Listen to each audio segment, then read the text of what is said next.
Celtics Beat is brought to you by FanDuel, the exclusive wagering partner of the CLNS Media Network.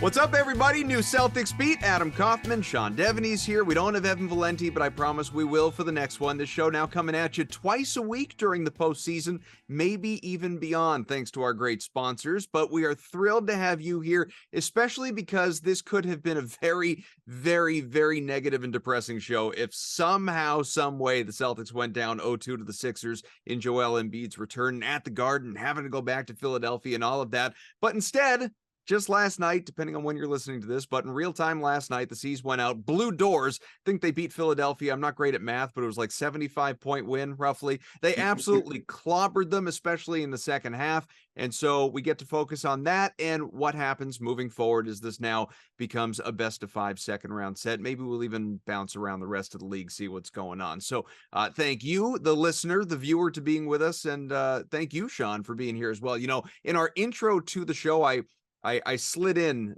real quick, sort of as I was reading it. I slid in, you know, the show features heavy.com NBA insider Sean Deveney, because I almost said, I had written down, I was going to say features heavy NBA insider Sean Deveney, because you do, you know, work for heavy, but it didn't hit right. It didn't sound right. I didn't. And I have put on a few pounds, so I wouldn't be that offended. So it's good. It's good. It's good to see you. How are you? I'm doing well, Adam. Thanks for having me. Of course. You enjoying the playoffs so far before we really get... Yeah, I mean, it's been... what a great playoffs this has been. I mean, this has been sort of the Adam Silver dream, you know, where you get you get the smaller markets in there, you get lower seeds, you know, doing some damage. You don't know the outcomes of the first round. And, you know, that's really what this is all about. You know, if you can have an 8 seed win, if you can have a 7 seed win, and we've seen that in both conferences. I mean, this is exciting. This is a lot more fun than usually, you know, that sort of almost pre-predicted first round that we usually have. This has been fun. So if I had told you, or moreover, if somebody had said to me going into game 2, hey, so Jason Tatum is going to have 7 points. He's going to have a tough shooting night. He's not even going to play 20 minutes. The assists are going to be down. Rebounds will be, you know, under the prop, only at 7. And the Celtics are going to go out and win this thing going away by 30 plus points. My reaction probably would have been, okay, let me pass you another one. Like, sure. Yeah, that's exactly. Right. And by the way, Joel Embiid's back in this game. Yeah, that's exactly how this thing is going to play out. What was it to you? Because another Sean Grandy, good friend of the show, I was looking at his Twitter, and he had put out last night, not brain surgery. Game 1, 3-point shooting, Boston 10 of 26, Philadelphia 17 of 38. Game 2, 3-point shooting, Boston 20 of 51, Philadelphia 6 of 30. Now, I know where he's going with that. You know, I know what the raw numbers say, but watching the game, I really feel like, especially in the second half, it was really much deeper than that, because what that tweet doesn't at least specifically acknowledge, maybe it implies it to some degree, but like that sort of says like make miss league. To me, though, watching the game, the Celtics just elected to actually play defense this time as opposed to game 1, and it made a big difference. Yeah, they played much more like themselves. They looked like the Celtics team that we saw going back to October and November. That you know, was an offensive juggernaut, but really got it started with their defense. You know, picking them up at half court, even before half court, a lot of times, putting that much pressure on James Harden. The Celtics have probably, you know, maybe Denver's the only other team that has as much depth as the Celtics, like quality depth when you get into 6, 7, 8 in terms of the rotation. And, you know, that should allow you at this time of year to throw bodies out there and play pressure defense for 48 minutes. And the Celtics finally did that. They did not do that in game 1. You know, and the times where they did it was half-hearted, and you saw what James Harden did to that. So I really felt like this was a Celtics team that it started with the defense, and then that morphed into you know, getting good open looks with those 3-pointers and taking 51 of them. But that's got to start with the defense. I think that allows you to go ahead and move the ball and jack up those open threes. But that's not gonna, if you're grinding through your offense and you're only half-hearted on defense, then it doesn't. It looks like game one, and the Sixers took advantage of that, and the Celtics they weren't quite themselves in that game. I really appreciated, and this is not a going to be the best of impressions, but I really appreciated Joe Mazzulla at the end of last night and his podium appearance. I'm sure you saw it, obviously, where he there was so much vitriol surrounding him coming out of game one and all of these fire Joe, because that's how it works. Like Twitter fans, it's all very reactionary and living in the moment. And never mind the guy finishing third in the coach of the year vote or anything like that. But it was all like they lost this game because of Joe Mazzulla and his coaching and lack of adjustments and yada, yada, yada.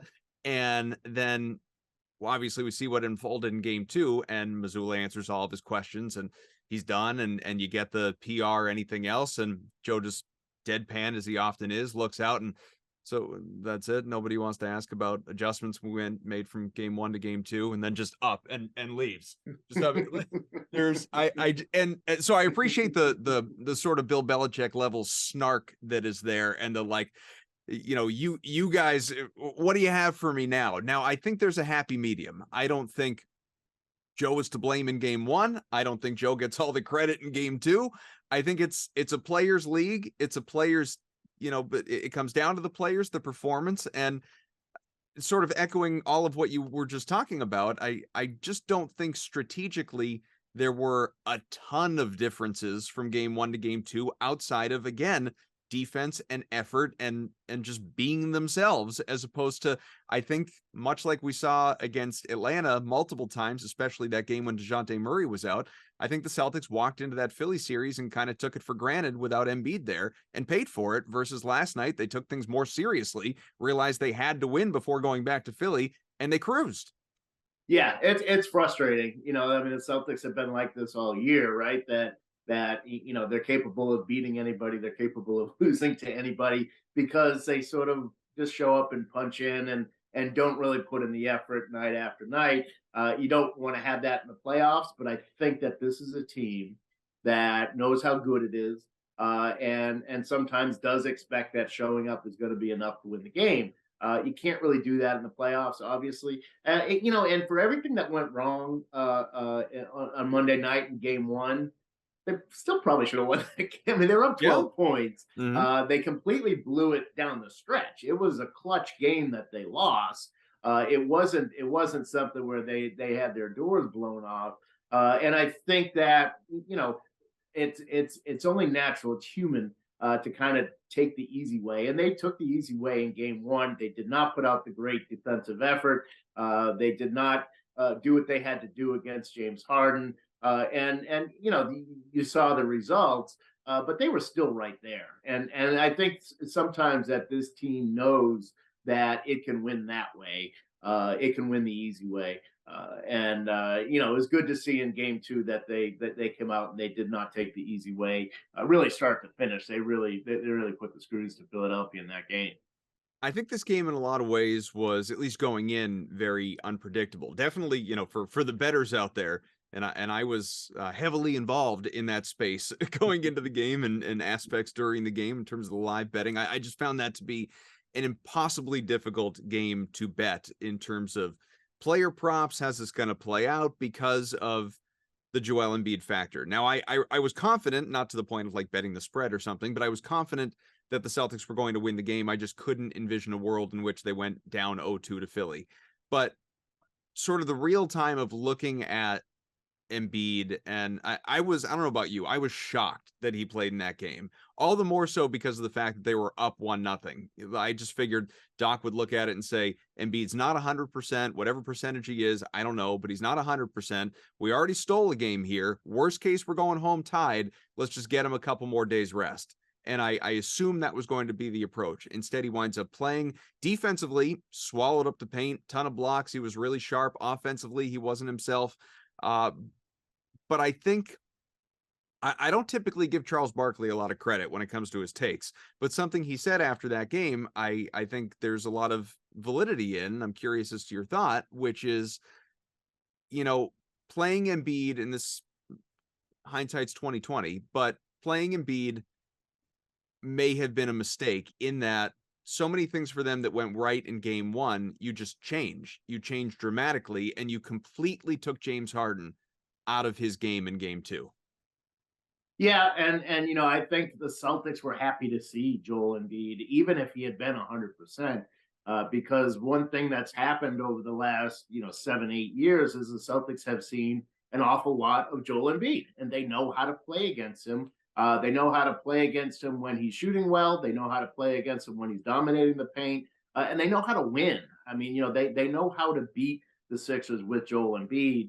When you have a team that's got Paul Reed in there, who's a much different player and was pretty effective in game one, that's they don't know how to play that team, and that was pretty apparent. I wondered, Adam, what did you make of? I don't know if you saw what Doc Rivers' sort of explanation of all this was, but he basically said we knew it was going to take some rust. That Joel Embiid was going to have some rust.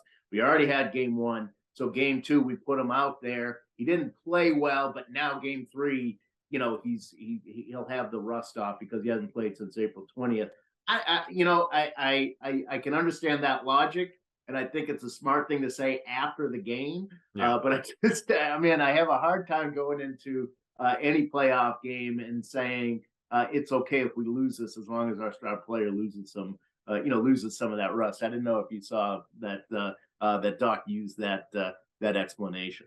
Yeah, I completely agree with you. I think that then you're talking about a playoff game in a series that you're already, wildly, like by wild expectations, expected to lose. Like most people looking at it and saying this is going to be, at least going into the series, this is going to be a 5-game series at worst. Some people, again, coming back to betting lines, even after Philly took game one, the most popular bet in terms of the series was still Celtics in 5, not Celtics in 6, Celtics in 7, Celtics in 5. Like that was the most favorable line, was still the C's going out and winning the next 4 games. So for Doc to, and Doc's a people person, he's a charmer, he knows how to handle the media, and obviously he's a player's coach, and it's one of the things that made him so renowned, so heralded during his time in Boston with the new Big Three era. But I think to approach that, to even say it, even if you don't believe it, to say that we were, as you said, sort of not taking a game as seriously as we could have been, and kind of okay with losing it just to get our guy prepared for the next game. I don't buy it. I don't buy it. I think when you are a vast underdog, you are going out and trying to steal games at all cost. And if Embiid has a little bit of rust in him in game 3, but you happen to maybe be up 2-0, you're going to take that, as opposed to unless Doc just had resigned himself to the fact that there's no way the Celtics are going to lose this game, no matter what we do. Right. Embiid, right. no Embiid, they are going to find a way. They are going to win this game because they ultimately just have more talent than us. Then maybe, I guess, you could talk yourself into some of that backwards logic, but I don't see it. Okay, we want to tell you a little bit about FanDuel, America's #1 sportsbook and the exclusive wagering partner of the CLNS Media Network. Make a fast break to FanDuel during the NBA playoffs, because right now, new customers can get a no-sweat first bet up to $1,000. That's $1,000 back in bonus bets if your first bet doesn't win. What do I like about FanDuel? Let me tell you. The app is incredible, super easy to use, very intuitive. It's safe, secure, and you get paid instantly when you win. There is no better place to bet all the playoff action than America's #1 sports book. So go to fanduel.com/Boston. Once again, visit fanduel.com/Boston and get a no sweat first bet up to $1,000. That is fanduel.com/Boston. FanDuel, the official sports betting partner of the NBA. Now, you must be 21 or older and present in Massachusetts to participate. A $10 initial deposit is required. Your first online bet must be a real money wager. The bonuses are issued as non-withdrawable bonus bets when you get a refund on your $1,000 no sweat first bet.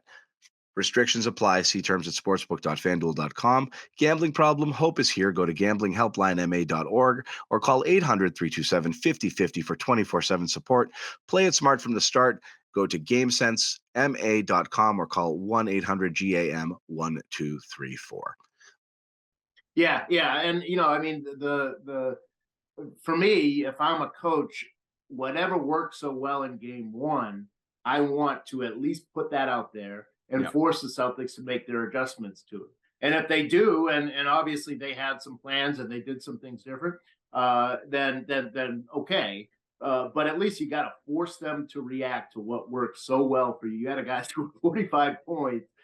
Don't take the ball out of his hands the next time around, and that seemed to me what they were doing. And I don't understand the logic. I mean, just keep going with what you've got until it doesn't work anymore. And that didn't that was not the approach that the Sixers had. I didn't think easy to say in retrospect, of course, but I didn't think that it made much sense to have Embiid out there in that one. I'm curious what you thought watching this as it was unfolding, because I tweeted this out at one point. I felt like, so people were tweeting in the first half, like game one's an all-star game and game two's a rock fight.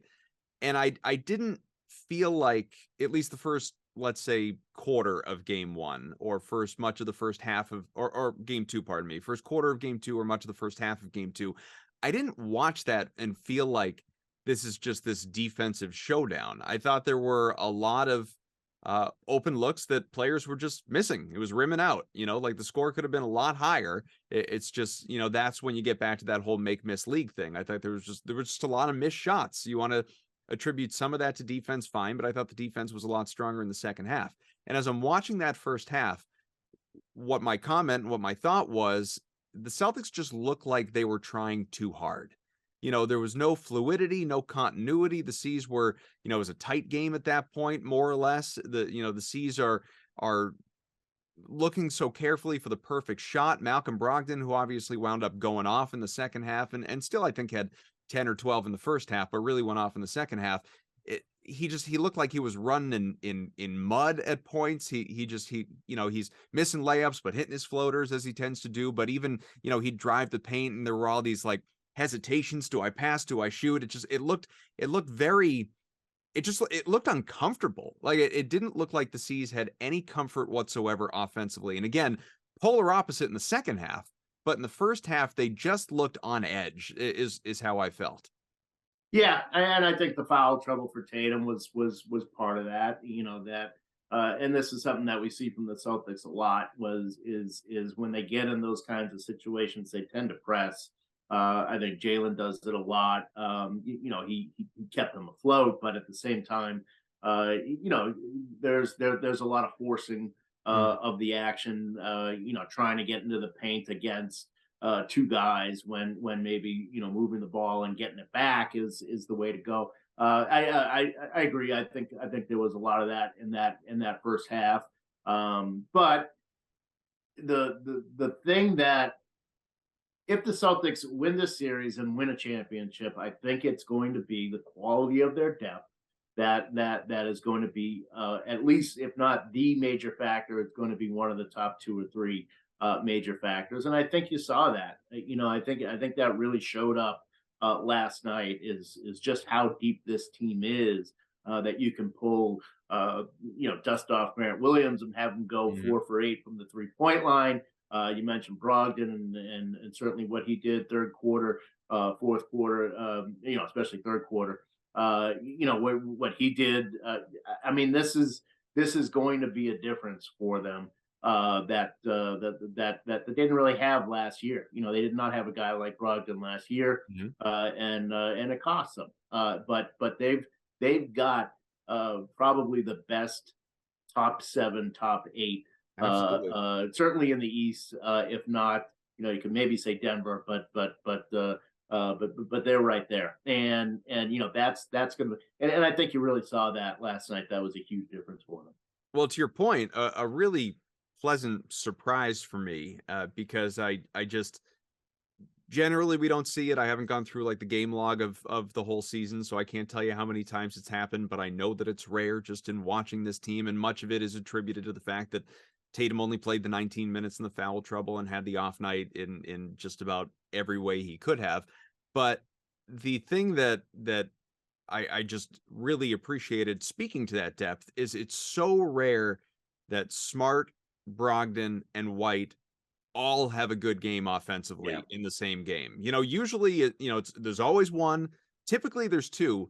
Almost never all three. And it took White a while to get going. He did it in the second half, but it was just that's one of those sort of confidence building things, whether for a fan or even inside that locker room, maybe to where you can say, all right, we know we have this depth, but we're reminded that if Tatum goes out, has a bad game, doesn't even crack 10 points, let alone 20, or a season average of 30, doesn't even have 10, and we can still go out and wipe the floor with a team in the playoffs. Yeah. And Smart was great in the first half, and it really just kind of flowed from one guy to the other. That was a big factor. And and I think that it's interesting because it does lead the Celtics. If there's something that I still am not sure about with this team, it is how you organize that depth, especially at the end of games. That's still something that to me is Mazzulla going to? I guess he has to at this point. I mean, he's not going to settle on a closing lineup at this point. It does still seem to be a feel thing. But does he have to? Does he have to have a quote unquote closing five, or can it be? I mean, we're going to find out because, like I say, it's May, so he can't. He's going to have. It's going to be by feel at this point. There isn't necessarily a settled thing, and it's they are at this point, and it's only 5 games, but they're 2-3 in clutch games, what the NBA defines as clutch games. Just looking at the numbers, 138 is their defensive rating. Again, it's only 5 games, so the numbers get a little skewed, but they've not defended well down the stretch. We saw that in game 1. So I think that as much as their depth is definitely going to be a bonus for them, that's the one thing that what do they do? If you're playing the Lakers or Golden State in the finals, or Denver in the NBA finals, how do you close out games? And does the fact that you're kind of making those decisions on a game-to-game basis, is that going to benefit you or hurt you? I don't know. I mean, most successful teams do have sort of their closing lineup, and they have a certain feel, and they have a certain knowledge of each other, and the Celtics, that they've not really done that all year. And so I want, that's the one thing that is still a little bit of a red flag for me. I don't know. You sound like you don't think that's much of a problem for them. Well, I think it just sort of depends. I don't think you need to have a quote unquote closing five. I do think that the depth is there to the point where you can sort of go on field. The only thing I guess I would question is, I ask this because there have been very reasonable times to question it, be it against Atlanta, maybe even against Philly in game 1, and certainly late in the regular season. Does Joe have that feel yet? He is a rookie head coach. He is going through this for the first time. He knows his guys better than anybody. But there are absolutely times that you sit there on the couch as a viewer or in the building and say, why the hell is Malcolm Brogdon in this game when you need defense and not Derek White? Or why, whatever it may be, why are they going double big? Should they be going small? And so, I do think a lot of it obviously is matchup dependent, which is why I say you don't need to have it's always going to be these 5 out there at the end. But I think Joe is still not only like proving to us, the viewer, but proving to himself that he has a feel for all of this when he has to. It's that's sort of the detriment of a game like game 2. I think it was good for confidence and good to go into game 3 in Philly on a high and respond the way they did to game 1, and certainly limit guys' minutes so that you're fresher on Friday night. No one played above 30 minutes, and Tatum wasn't even at 20, and so that's all wonderful. But the benefits of a closer game, not even tight, not like, Yeah. like clutch, like you're talking about, those clutch situations in the final 5 minutes within 5 points, like maybe just a game that's like a 10 to 15 point game as opposed to a Right. 30 to 40 point game. That's the benefit of still trying to, monitor some of that stuff on the fly that you don't get when you're putting out the, human victory cigar Justin Champagne in at the end of the game. Yeah, yeah, and the thing about Missoula and the situation that he's in, and it's not a bad situation. I don't want to make it sound like that. Is that he's got probably more options at the end of games than any other coach, because not only is it, do you have Brogdon or White, but it's also, do you have Rob Williams in there, or do you just go with Horford? Yeah. So he's And got there are he's got times multiple. there are times against Philly you might want Grant out there. Yeah, yeah, that's So, true. so Yeah. you got 1 through 8 and you got to pick 5. Yeah, yeah, yeah. So he's got decisions to make every game, and going back to your earlier point about Twitter in game one, that I mean that's gonna there's all no matter what he does, there's going to be something that you can question him on, and I'm pretty sure he's going to get questioned on it. It's sort of become a running thing with him, it seems. Well, and any coach, right? Like there were, even Yeah, by the yeah, end, there were still people that were on the fire Ime bandwagon, and he had, had the turnaround that he had, and they played as incredible as they did after, mid-January and everything. yeah, Like, so yeah, it's, yeah. there are just people that always want to blame the coach and always think they can do True, it better true, and all of true. that. You've brought up the finals multiple times. Are you of the belief, it sounds like you are, and I know you wouldn't be alone in this category. Are you of the belief that whoever wins this series is representing the East in the finals? Yeah, yeah, and I mean, Miami, you know, boy, what they've done just to be alive at this point, Yeah. let alone 1-1 in that series, and having an advantage in that series. But the injuries that I mean, they're missing Tyler Hero, they're missing Jimmy Butler in game two there, and still probably should have won that game. Hmm. It's unbelievable. It's at this point, if anybody was still questioning whether Eric Spoelstra is the best coach in the league, I don't see how you can.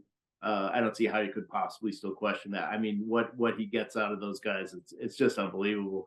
So having said all that, just talent wise, what Philadelphia has and what the Celtics have should blow away anything that the Knicks or Heat could put up there. So yeah, there's little doubt in my mind that whoever wins this series is going to represent the East. However, let me say this, Adam. There was little doubt in my mind that Milwaukee was going to beat Miami too. So I don't know. I'll frame it this way: players and everyone inside that building, nobody can take the Sixers for granted. That's our job, as fans or people in the media, because I am still under the belief that the C's will go out and take this thing at worst in 6 games. And so I'm not, and that's not recency bias. I felt that way after game 1. I'm not worried about Philly as a matchup. And I think, as you said, even for some weird reason, you're almost more confident when Embiid is on the floor than when he's not. So I am, and hopefully I'm not eating these words. I would have told you I was confident in the Bruins beating the Panthers too, not as overly and arrogant about it. I thought that was going to be a series, and I wouldn't have been shocked by a Panthers win. Surprised, not shocked, because they played them well during the regular season. The Sixers have not played the Celtics well in years, so I am not concerned about this, and I hope that bears itself out. But I say all of that to say this: if you and I, are looking ahead, or fans are looking ahead, what you were just talking about with the Knicks and Heat, other than, I guess, just hoping for a 7-game rock fight, should we have a preference in terms of Oh, the the Knicks. Celtics I mean, you never want to see the Heat. I mean, the Heat were outmatched by the Celtics last year, playoff and Jimmy Butler? there was a Jimmy Butler 3. If that goes in, I Yeah. mean I'll take the Heat. I'd rather not face the Heat if I'm the Celtics by any stretch. It just they have a way. Gabe Vincent can go off for 5 for 7 from 3-point line, and Caleb Martin. They just pull these guys out, and yeah, I would not want to see the Heat. So if you're a Celtics fan, I'd have a Knicks cap as I'm watching that game, no question. I don't need to see a 30-point Max Strus game in the conference finals. Exactly right. But it's possible. That's the Yeah. thing, is it's possible. And look, if everything works out right, would anybody be that surprised by a Lakers Celtics final? It'd be the most convoluted way to wind up that we've ever seen of all the times the Celtics have played the Lakers in the finals. You'd never see anything so convoluted as that. But man, that's a real possibility. You start looking at it.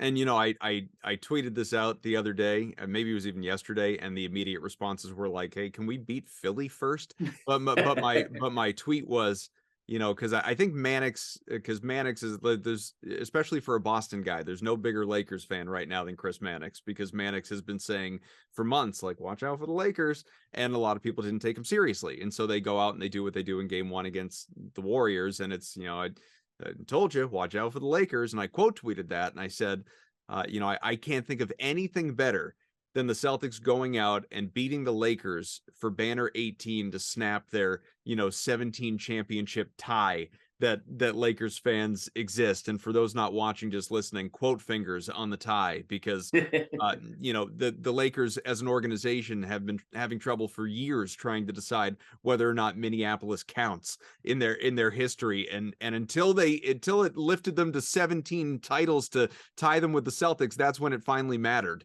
Like, when did they finally even retire George Mikan's number? It took them way too long to acknowledge Minneapolis as part of their history. Frauds that they are. So this is I can't think of anything sweeter than doing that against LA, doing that against LeBron, breaking the tie. I mean, like, Wick Grossbeck would be like, he may die in his seat out of joy. I can't think of anything that would be more just poetic in Celtics history than something like that. But as the people, listeners, tweeters, whoever, will be quick to say, can we just beat Philly first? Can we even win the conference finals first? Can we get to the finals first? What is your view of the West? Because obviously, the Lakers, I still don't know how I feel about them against Golden State, even though they took Game 1. And the Nuggets are doing everything people have been asking them to do for years that they have not been able to do because they weren't healthy enough to do it.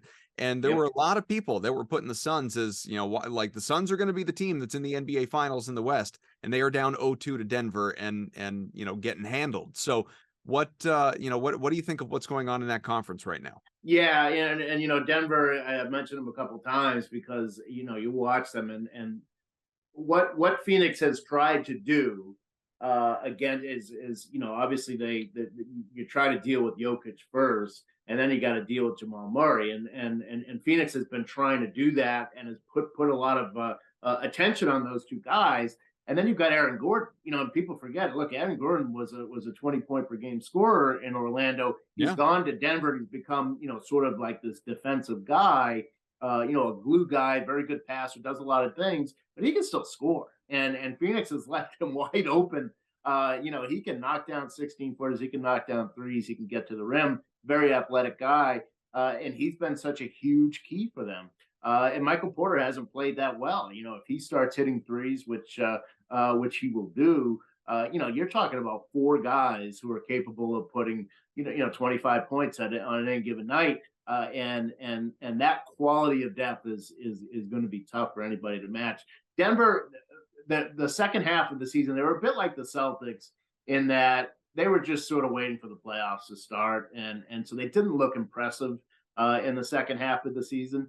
But once the playoffs have gotten rolling, you've seen the depth, and then you got Kentavious Caldwell-Pope is such a great role player. Bruce Brown, great role player. I mean, they've got great role players on that team as well. So Denver, man, they're tough. As much fun as it might be to see the Lakers and the Celtics in the finals, I'm not sure the Lakers can get past Denver. Not if Denver can stay healthy, which has been, as you mentioned, they're big question mark. Been a big question mark for the Lakers, of course, too.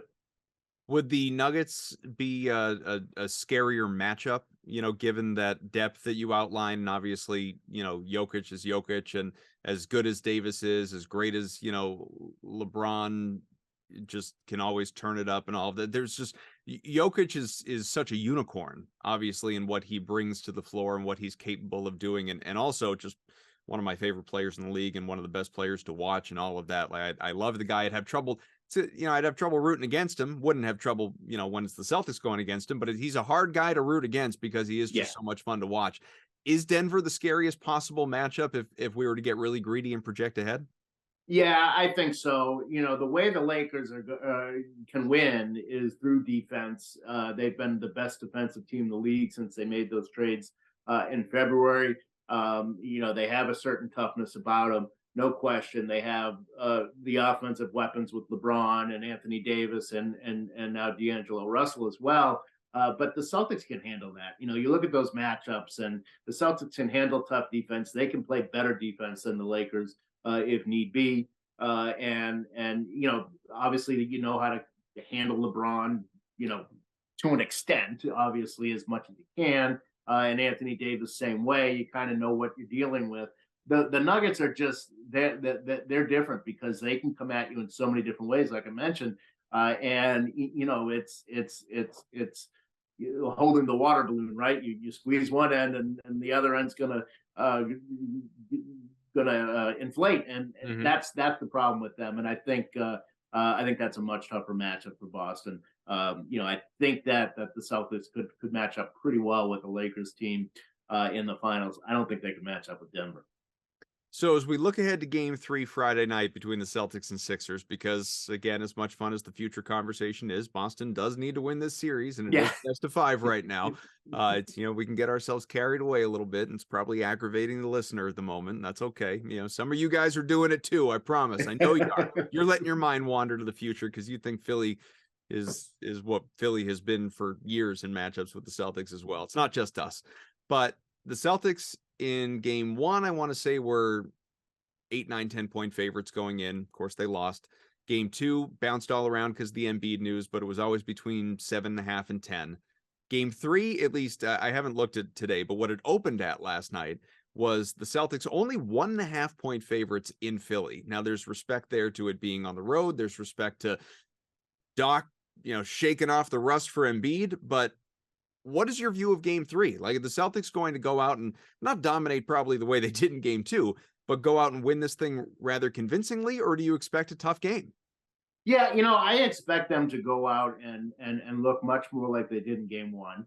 I'm sorry, in Game 2. Playing that level of defense, being on the road, having to focus that way. The thing is, when they get their, 12 to 14-point lead in the second half, do they let up? And that's what we've seen time and time again.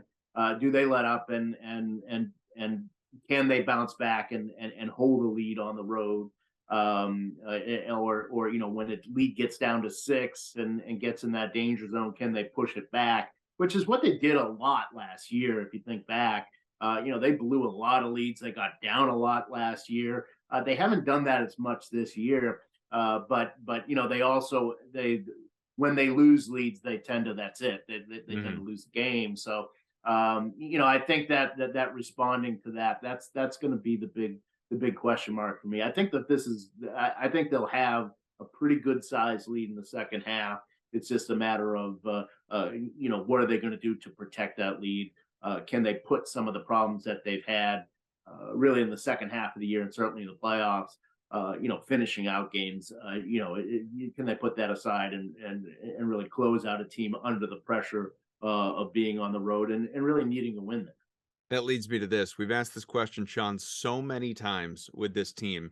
Asked it against Atlanta, asked it during the regular season, asked it last year in the postseason and during the regular season, and the year before that. There's a pattern here for this team with many of these core players. Was Game 1 a wake-up call? Did Game 1 serve as not a turning point like, oh, this team's never going to lose again, but in terms of seemingly from the outside not taking an opponent seriously enough, again, they said all the right things after losing to Atlanta when Yeah. that happened, and then they go out Right. and do it in game 1 against Philly. So did it serve as a wake-up call, do you think? Hence the game 2 reaction that's easy for us to say in hindsight. Or is this just the way game 1 played out and game 2 played out and game 3 and so on are just unpredictable? Yeah, I mean, look, and again, as you said, we've said this about this team a lot. We're in the conference semifinals. You shouldn't need a wake up call. The wake up call should start with the opening of game 1. Like, that's it. You're in it now. So I don't know that you can say that. This is still a team that does struggle with its own success at times. I mean, that's just how it is. I have a hard time placing my finger on exactly why, but they get into the lack of ball movement. They get into guys trying to win the game themselves, and that happens over and over and over with this team. And it's happened enough over a long enough period that you say it's not going to change. So I think each game is a game unto itself. So if game 1 was a wake up call, doesn't mean they won't need a wake up call in game 3. I mean, that's the way that this team is, and it can be frustrating, but it's also it's a result of how much talent they have and how good they are. So it's a double-edged sword in that sense.